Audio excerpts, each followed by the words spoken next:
Hey guys, it's Ben Gosz with First American Title. First of all, thank you so much for coming to the class today. I hope you learned a little bit.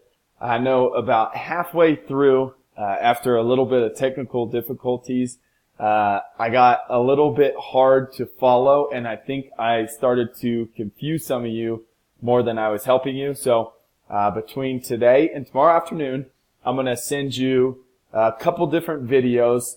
Not sure how many yet, but they're going to be about 5 minutes in length each, and I'm going to explain everything that I was talking about. So you can go back, rewind, pause, and ask me questions about any of this stuff as you're going through it. So first video that we're going to do right now is building your audience.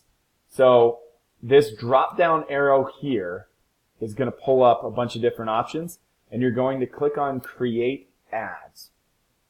And when you do this, it should pull you into the Ads Manager, which is this entire thing here, the brains behind how the ads work. And as I mentioned, the first thing I always like to do is build a good audience.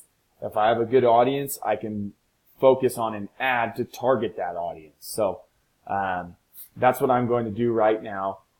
If your screen does not look like this, just call me. Sometimes at the beginning of getting into your Ads Manager, it won't look exactly like this. But I'm going to go through, and hopefully yours does. So I'm going to click on these three bars here, and I call those the home bar. And then it's going to pull up three different options here. And I'm going to click on Audiences. And if you remember, there were three different types of audiences. If I click on this blue button, it'll pull them all up. There's a custom, a lookalike, and a saved audience.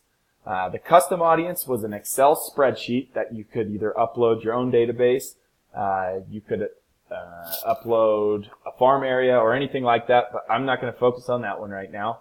The lookalike audience is Facebook just trying to mirror what the custom audience is. And then the final one down, which is the one that we did, is a saved audience. And this basically just uses what Facebook knows about people to build your audience. So we are going to do renters in Colorado Springs. And as I go through this, I'm just going to go down, and it's basically like filling out a form. So locations is the first question it's going to ask me, and I have the ability to pick from 4 different things. People who live in this location is the one that I generally do. And that I just feel like for our business, in real estate, people who live in the area are most likely the ones that are going to work with us. So I'm going to do people who live in this location. And then I'm going to get rid of the United States. I don't want to mark to all of them. And I think we were doing 80909. You could do anything here. So you could also type in a city. You could type in an address and do a radius around it. But for this particular one, we're just going to do 80909. And you can see here, this is who we're marketing to. And then we have the ability to change the age here. We have the ability to change the gender. I would be very careful with that due to fair housing stuff, though. You have the ability to specify a specific language that you wanted someone to speak. And then if you guys are still hanging on to that little trifold, that's all the detailed targeting options that you have. So for this example, we are looking for renters in Colorado Springs. Now, if we go up here, it's showing our potential audience as 12,000 people.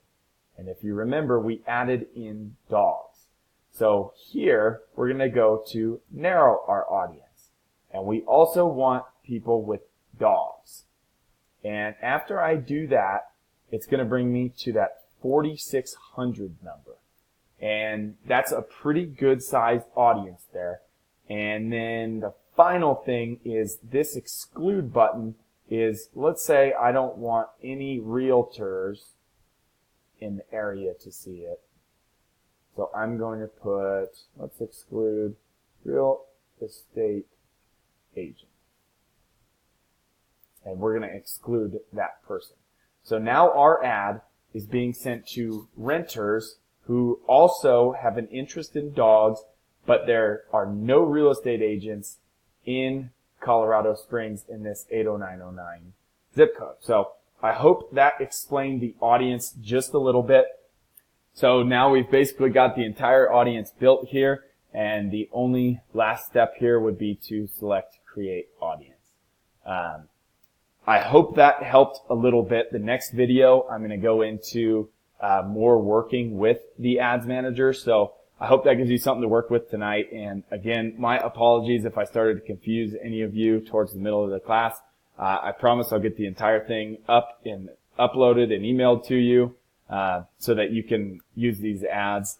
And feel free to call, text, or email me if you have any questions. But appreciate you guys coming today, and I hope you learned a little bit. Thanks again. Have a great night.